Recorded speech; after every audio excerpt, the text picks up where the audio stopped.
சமீப காலமா உங்க குடும்ப உறுப்பினர்களோ அல்லது உங்களுக்கு தெரிஞ்சவங்களோ இல்ல ஃப்ரெண்ட் சர்க்கிள்லயோ யாரேனும் இறந்து போயிட்டாங்க அப்படின்னா அவங்க குடும்பத்துக்கு இந்த வீடியோவை ஃபார்வர்ட் பண்ணுங்க. ரொம்ப உதவியா இருக்கும். ரொம்ப முக்கியமான விஷயம் சொல்லியிருக்கேன். இது என்ன அப்படின்னா, பிஎஃப் ஆஃபீஸ்லேருந்து அவங்களுக்கு ரூபாய் 7 லட்சம் வரைக்கும் கிரெடிட் ஆகும். அது என்னங்க பிஎஃப் அமௌண்ட் தானேங்க அப்படின்னு கேட்குறீங்களா? இல்லைங்க, பிஎஃப் அமௌண்ட் தவிர இது ஃப்ரீ இன்சூரன்ஸு. இந்த அமௌண்ட்டும் அவங்க குடும்பத்துக்கு யார் நாமினியாக போட்டிருக்காங்களோ அவங்களுக்கு வந்து கிரெடிட் ஆகும்.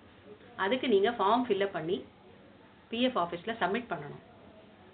இதுக்கு பேர் தான் எம்ப்ளாயீஸ் டெபாசிட் லிங்க்டு இன்சூரன்ஸ். ஆனால் அவர் எதுவுமே ப்ரீமியம் கட்டலையேங்க அப்படின்னு நீங்கள் சொல்கிறது எனக்கு கேட்குது. ஆனால் இதுக்கு எதுக்குமே நீங்கள் முன்கூட்டியே ப்ரீமியம் கட்டியிருக்கணுன்ற அவசியமே இல்லை. இது முற்றிலும் இலவசமானது. ஸோ இந்த ஃபார்மை ஃபில்அப் பண்ணி இதோட கூட என்னென்ன டாக்குமெண்ட்ஸ் வைக்கணும் அப்படிங்கிறத தெரிஞ்சுக்கணும் அப்படின்னா டாக்குமெண்ட்ஸ் அப்படின்னு கமெண்ட் பண்ணுங்கள். நானே உங்கள் டிஎம்க்கு ரிப்ளை பண்ணுறேன்.